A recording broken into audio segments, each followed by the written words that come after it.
Welcome to the December 2nd, 2021 investment meeting of the Teachers Retirement Board.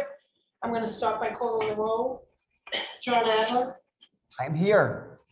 Thomas Brown. I'm here. Good morning, Patricia. Natalie Green-Giles. Sorry, present. David Kazansky. Present. Russell Buckley. Present. Deborah Penny. Good morning, I'm here. Good morning. Susanna Vickers. Good morning, I'm here. We have a quorum, and I'll turn it over to the chairman. Good morning. So the first thing on our agenda is the Passport Funds quarterly report. Take it away, Mike Fulvio. Good morning, thank you. And I'm going to pass it to my colleague Devin Alexander. Actually, you know what? I apologize. I'm going to start off with the quarterly, and then I'll pass it to Devin for the presentation on October performance and the November benchmark report. We did circulate the quarterly a couple days ahead of time, so I'm not sure if folks had adequate time to flip through it completely, but I might just cover off a few quick highlights in the interest of time. So slide 24, if folks have that document available, has the summary of performance through September 30th for the Passport funds. We did cover this in the last meeting, but I'll just note at a high level, it was a quarter that we did see a little bit more volatility in, especially during the month of September. And so for the quarter, we saw the diversified equity fund down about 77 basis points, roughly in line with the hybrid benchmark and slightly behind the global market composite. We saw some relative outperformance from the actively managed equity strategies and some relative underperformance from the defensive strategies composite. And then in other parts of the Passport Funds program, you can see the balanced fund was down about 0.5%, the international equity fund down about 2.4%, and the sustainable equity fund with a positive return of about 5%, with some notable value add relative to its benchmark for the first 3 months of the fiscal year. And then lastly, the US equity index fund had a positive return of about 33 basis points, and the international equity index returned negative 2.7%. The only other thing we were going to touch upon in the quarterly, given some of the prior discussions, is the active manager scorecard that we've discussed in these quarterly, these meetings oriented towards discussing quarterly performance. That begins on slide 38. And for your benefit there, you can see the color coding or conditional formatting used to flag any relative results that are above or below, or more significantly, I should say, above or below the tolerance bands or expectations that we have for managers. On slide 38, there's only one manager tripping a negative relative performance flag. This is a manager that I think you'll recall is in the process or having just been wrapped up a transition within the Passport funds, which we could speak a little bit more about during executive session.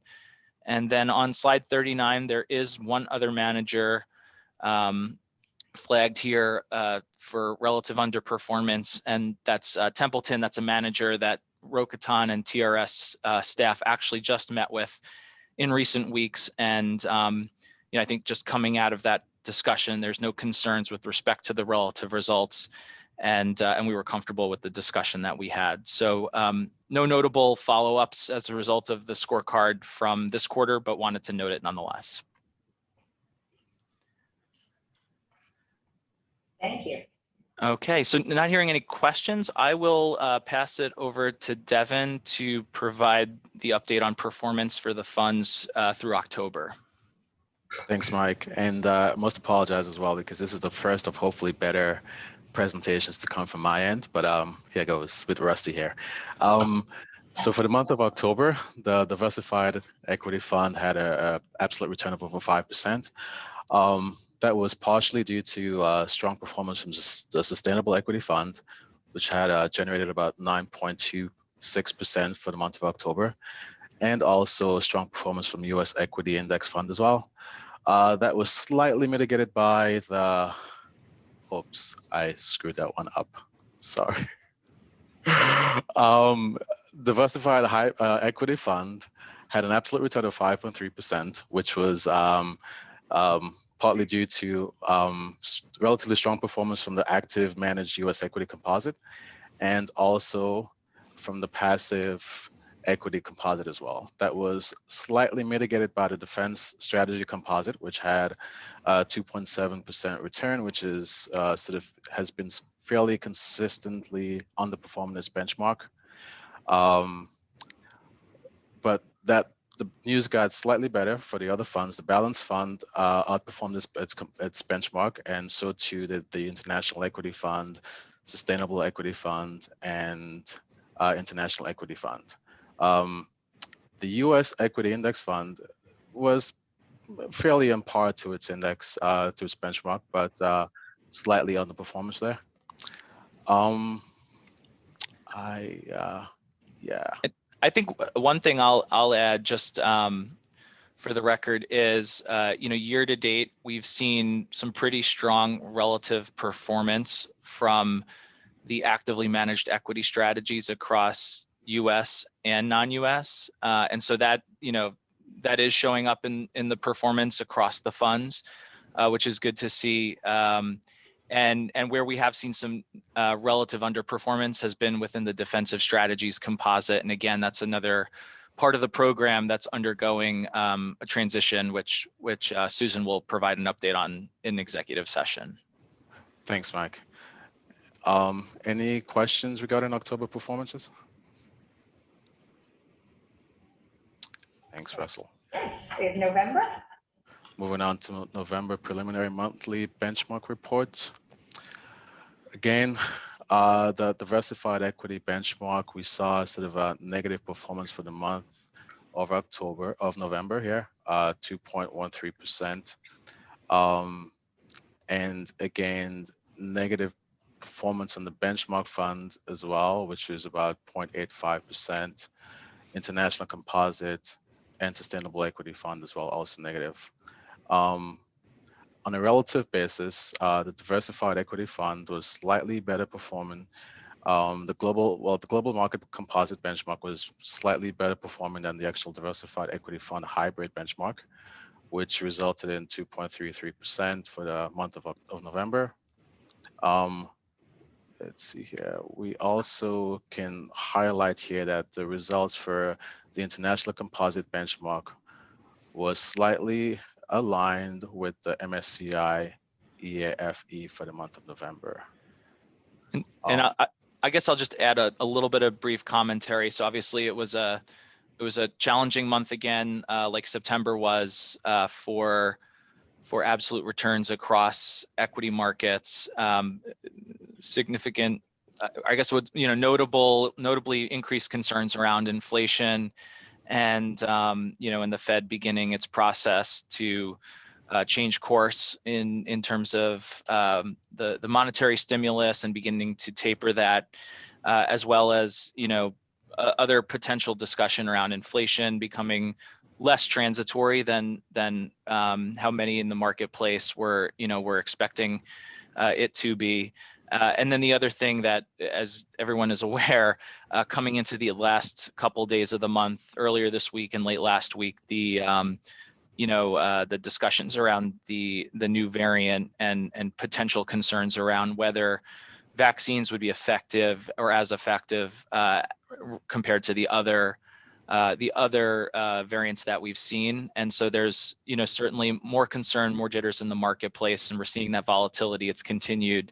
And we'll keep an eye on it, but that's obviously something we expect to show up in the returns for the funds this month based on what we're seeing in the markets. So we can pause there and see if anyone has any questions.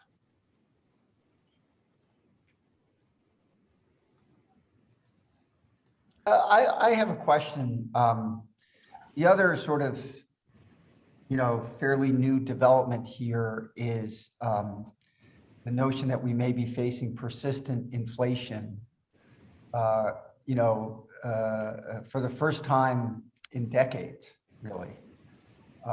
And I just wonder if you guys could comment on that, in particular with regard to the effect it may have on our fixed income portfolios. Mike, do you want me to jump in? Or, I was gonna say, I'm happy to start. And I'll say, I think, we were, and I continue to be, I think, more of the mind that the inflation prints that we're seeing are still somewhat transitory.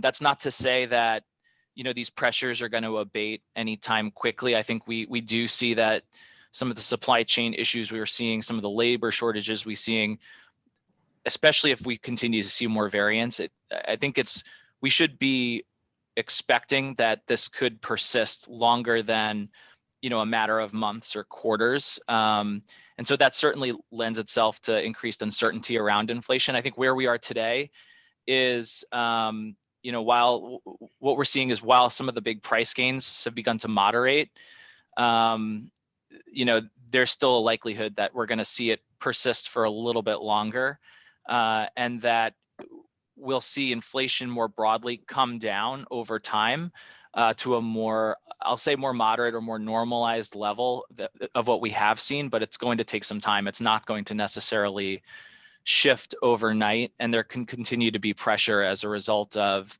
what we're seeing, with new variants and concerns around that. Robin, did you want to add to that? yeah, so I would just, the only thing I'd add is to be responsive to John's comment about what might this mean for our fixed income portfolio.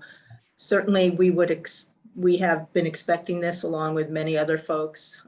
We've been expecting rates to rise. When I say this, we've been expecting rates to rise for quite some time, and rates have been lower for longer than anyone expected.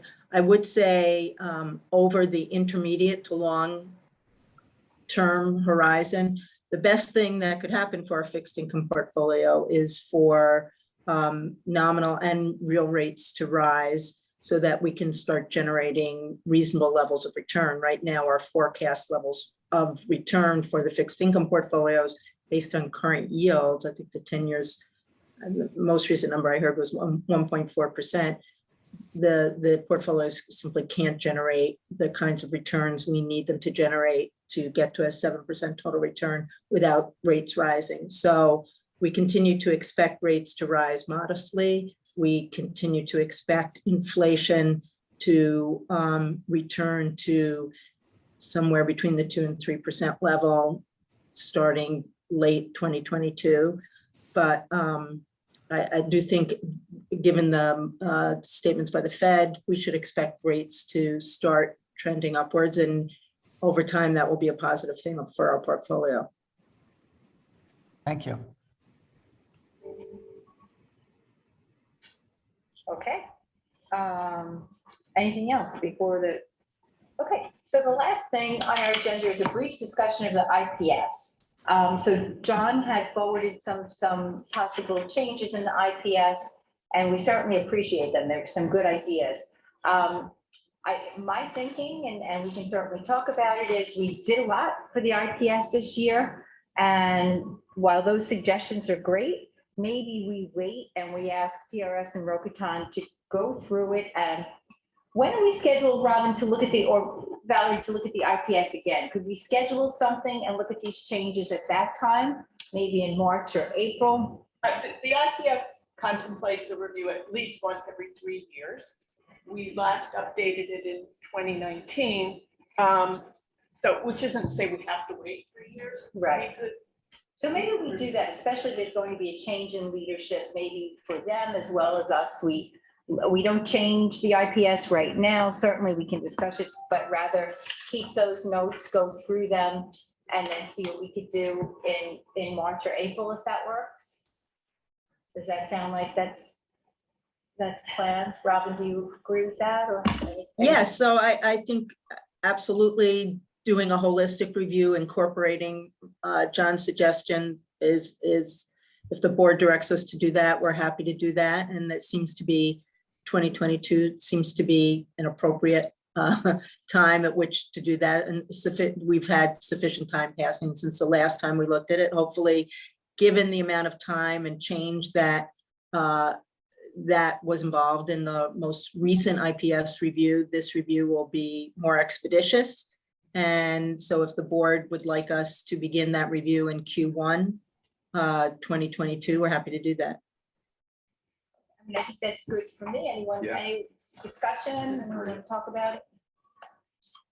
All right, so then, yes, so then we would ask you to do that. That would be great. And then, yeah, and thank you, John, for those points. All right, do we have anything else in public agenda? Hearing none, do I have a motion to go into executive session? So moved. Thank you, Mr. Brown. Do I have a second?